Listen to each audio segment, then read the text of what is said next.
We are here with Andre Harrison, aka Dre the Bull, who is a undefeated MMA professional fighter out of Freeport, Long Island. Thanks so much for being here, Andre. How you doing today? I'm doing good, man. Thank you for having me. MMA Long Island Magazine always welcomes Long Island fighters, obviously, who have unblemished records, such as yourself. So, thanks again for being here. We'll get right into it. How did you get into mixed martial arts? How did it all begin? When you were younger, how did it all start? When I was in college, one of my teammates on the wrestling team, JT Hudson, he actually held a featherweight title as an amateur in Colorado, and so he didn't have any training partners during this wrestling season, and asked me if I would help him train. So we would jump in, throw the gloves on, spar every once in a while, and I ended up getting hooked, from sparring. And then by the time, he was like, "You should take a fight." And by the time the fight came around, I was just in too deep. I was just hooked. So that was at college, which was in Kansas. Yeah. So you started MMA back in college. Before that, you attended Freeport High School and you wrestled. Yes, sir. Yes, Okay, sir. but it all took place, started in mixed martial arts way back in college. Yeah, one Fort of my Hays State University. yeah, one of my best friends used to always say, Dre, you probably end up doing that MMA stuff they got going on. And I was like, nah, not for me, man. And he was right. I was definitely wrong. Before we get into your next fight, which is coming up on November 18th, just take us through a typical day for Andre Harrison. How's training going for that fight that we'll get into? But, just take us through a typical day, for yourself. Well, typically, I'll start off with some cardio early on in the morning just to get the body going, and then I teach women's kickboxing, and then I have either striking or grappling, and then later on in the afternoon it'll switch again, either striking or grappling, and then teach class maybe one more time, and then cap off the night, get some food. That's always good. You train out of Belmore Kickboxing Academy. Yes. You train with the likes of other top LI fighters such as Chris Wade, who's been in the UFC, and also Gregor Gillespie, who just won his UFC debut in Brazil. Tell us how that motivates you, fighting and grappling and sparring with, guys who have this kind of success. It definitely motivates me. Keeps me hungry seeing these guys capture these W's, go out there and dominate their opponents.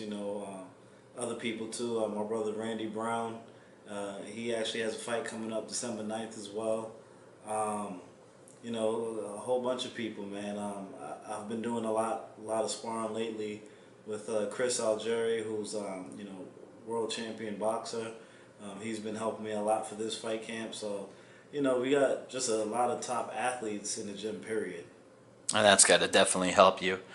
Tell us about your Titan FC career. What was it like winning all those belts? I mean, you defended, I believe, I lost count after, I think it was like 25 times. I'm kidding. But what was it, 4 times that you defended the belt? I believe so, yeah. Four times I think I defended the title. So you obviously had a illustrious career over at Titan FC, and just tell us about wrapping that gold around your waist and the feeling that you had winning those belts. Well, the person whom I shared the cage with to capture the title was Kurt Hallbaugh, who is to date probably one of the toughest dudes I fought. Man, he had no quit in him whatsoever.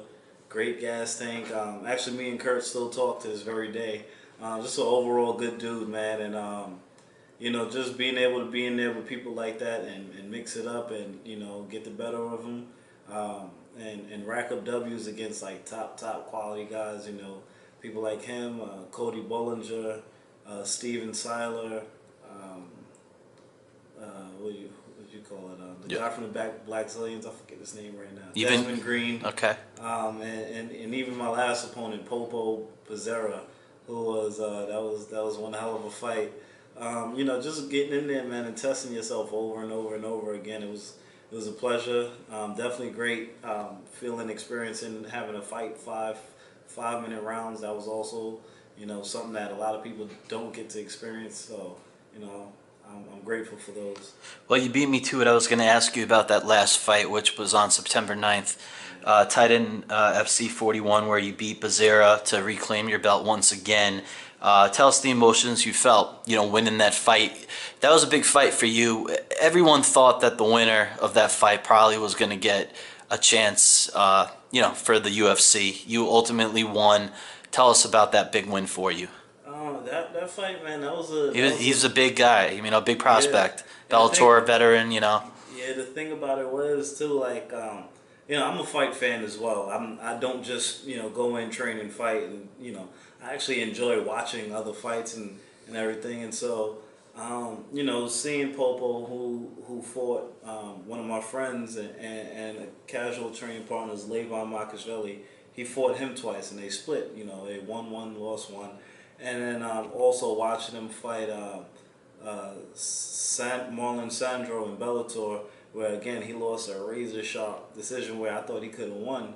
He's a dangerous guy, man. He has good stand up, great cardio. He's gonna push the pace, and also his jiu-jitsu is sick. And that was a fight where I think a lot of people. Oftentimes I'll do interviews and I'll tell people, I'm tough and I'm not gonna quit. That was a fight where people actually saw that, because in that fourth round, man, I was in all types of trouble. I was in the armbar, I was in the triangle, I was in the chaos. it was just everything, man. Any Yeah. submission you can name that could happen, I was in everything. And for whatever reason, I found my way up out of there, and then I came out in the fifth round, knowing that I had to win that to win the fight. So at least I thought so. I went out and put it all on the line. 2-month turnaround. That fight was September 9th. Your next fight, November 18th at the Tropicana Casino in Atlantic City. What's your thought process deciding to fight so soon, 2 months after you just fought? I mean, I'm an active guy, man. I came up wrestling, and wrestling, you'd compete sometimes twice a week. You'd make weight and compete twice a week. So for me, having to do it every other month or every 2 months that's a walk in the park. I'm one of those guys who, after the fight, as long as I don't have anything hurting on me, I'm right back in the gym. And so, that's what I did after I fought Popo. I got right back in the gym, got right back to training, and here we are. Well, you started in the Ring of Combat, 7-0, close to home, which is definitely an incentive. Tell us about your experience where you started at the Ring of Combat. Ring Combat was great, man. Again, I got to fight a lot of tough guys. I fought guys on there that were in Bellator. I fought guys in the Ring of Combat that was on the Ultimate Fighter show. Fought guys who were champions in other organizations. And, because of that, like, it gives you a sense of confidence when you go and fight people elsewhere. You feel like, I've sort of, there's nothing that somebody else could offer me that I haven't already seen, So, Ring Combat puts together some tough fights, man, and, I appreciate that. Well, that leads us to a question that a lot of people want to know. 14-0. You haven't lost a professional fight since you started. Why go back to where you started? Is there any talks of maybe down the line Bellator, UFC, to go from where you were back to where you started? What's your mindset behind that? There's no real mindset. Just want to fight closer to home. Give some of my hometown family and friends an opportunity to come watch me fight. Like my mother, she can't, watch me fight in other places. So like Florida in your last fight. Florida or Right. Washington or any of those, places. And so me being able to fight in Atlantic City, it's a 3-hour drive. She can make that easy. So, that's all it is. Do you have any talks with, Bellator, UFC? Obviously that's everyone's dream to get to the top of the top, and your record speaks for itself, So we know that's a goal of yours. Any dialogue? Yeah, there's talks, but it's just tough, man. I'm a featherweight, and feather happens to be a lot of us out there, a lot of featherweights out there, and so. Even 14-0s? Yeah, I mean, there's not too many of those. No, exactly. But just the weight class being saturated, so. Okay. Well, that brings us to the next question. Your next fight is on the 18th of November, and you're fighting a pretty impressive guy in Julian Lane, 11-6. He's on a two-fight winning streak, most recently in the CES MMA 36 card, where he finished with the submission guillotine choke. He has actually back-to-back finishes. What do you know about him? Tell us about going into that fight against a pretty formidable opponent. Yeah, I mean, Julian is a big, tough guy, very strong, solid guillotine, and I know he comes to fight, so it should be a good, entertaining fight, I'm excited for it. They're calling it a super fight. Now, what is your definition of a super fight? For me, my own personal definition is like if you had a champion at 145, champion at 155, and they meet at 150 to fight to see, who's the better of the two. Okay. That's my definition of a super fight. So are you fighting at 150? Yes, we are fighting at 150. Yeah. Okay. All right. Well, I mean, that makes sense. That's definitely a super fight. He's coming down, you're going up, and you're meeting in the middle. Yes, yes. We talked about it before, but what are your eventual goals? You're young, 28 years old, for MMA. I mean, I think I know the answer, but for interview purposes, what are your goals?